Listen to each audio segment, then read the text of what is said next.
Bonjour tout le monde et bienvenue dans les pays d'en haut. Alors aujourd'hui je vous présente la marguerite. Je pense que tout le monde connaît la marguerite. Donc la marguerite, c'est une plante vivace.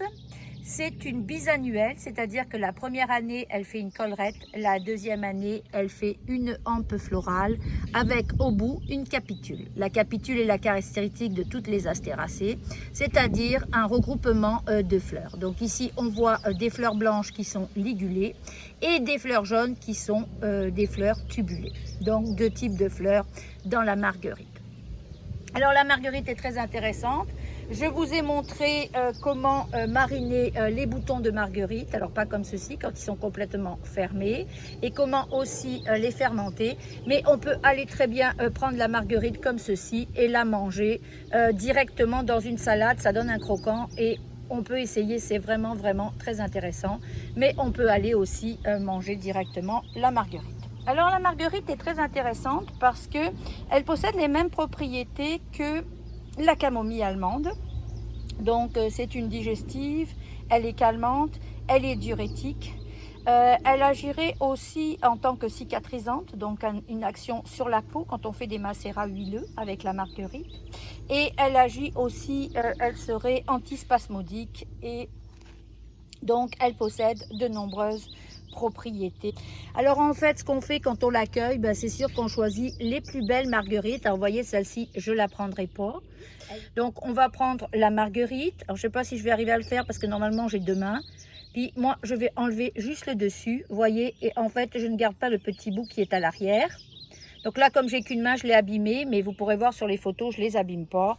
Et là, je vais directement la mettre dans mon panier. Et je vais ainsi procéder pour remplir juste une couche du panier. Quand une couche est remplie, je retourne à la maison et là, je vais remplir mes racks que vous pouvez voir. Donc, la marguerite est une des rares fleurs que je fais en déshydrateur parce que je trouve qu'elle sèche vite et du coup, elle garde sa beauté. Alors voilà, j'ai rentré mes marguerites et vous voyez, je les ai installées. Alors comme vous voyez, quand je les installe, en général, je m'amuse bien souvent à faire des tableaux.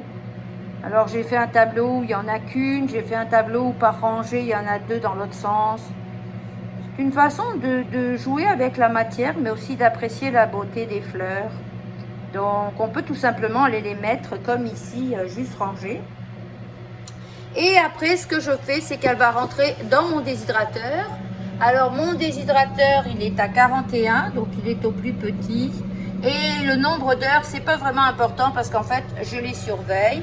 Alors, voyez après ce que ça va donner. Donc ici, quand je tire, voyez, celles-ci sont séchées déjà. Alors, j'avais déjà rempli une fois le déshydrateur en entier, mais au fur et à mesure qu'elles se déshydratent, elles prennent moins d'espace. Donc, ce que je fais, c'est que je vais aller mettre celles des autres étages, donc je les déplace doucement, je me fais des espaces et donc je libère d'autres racks qui vont me permettre d'aller en apporter des nouvelles. Alors j'avais fait aussi à l'envers pour vous montrer. À l'envers, c'est beaucoup moins beau. Donc ici on les voit, il y en a des à l'envers. Souvent quand elles sèchent, je vais vous le montrer, elles sont bien moins belles, voyez. Ça donne un moins beau résultat quand on les place à l'envers que quand on les place à l'endroit, enfin pour moi. Mais ça reste au goût, ça sera quand même la même chose. Donc voilà, je vais aller continuer la cueillette et au fur et à mesure, je libère des racks. Alors par la suite, on ira les mettre dans un bocal, une fois qu'elles seront toutes sèches. Le bocal sera protégé de la lumière et après, vous pouvez les utiliser toute l'année. Alors vous pouvez faire des mariages, ce que j'aime beaucoup, des mariages de tisane, c'est-à-dire aller faire par exemple framboisier marguerite ou marguerite noisetier. Et vous pouvez essayer toutes sortes de combinaisons et vous allez voir si vous appréciez les différents. Et voilà, mon champ de marguerite commence à se vider. Alors pour ceux qui sont inquiets de savoir est-ce qu'il va rester des marguerites pour les insectes, sachez que j'ai créé des jardins sauvages et dans ces jardins sauvages je ne cueille pas. Et par étage j'ai différentes plantes. Donc ici on va voir la marguerite, ici on va voir la molène. Bon après il y a toutes sortes de choses qui se ressèment. Ici on a encore la marguerite, On voit les immortelles dans le fond et sur le haut ici on voit les achillées millefeuilles qui sont en train de se développer. Et ceci me permet de garder cet endroit pour les insectes, mais aussi me permet d'avoir toutes ces plantes qui vont ensuite se redévelopper sur l'ensemble de mon terrain. Et ça me permet aussi de les garder et d'observer leur beauté sans les cueillir. On a du millepertuis qui commence à être en fleurs. Voilà, c'était ma petite part pour les insectes.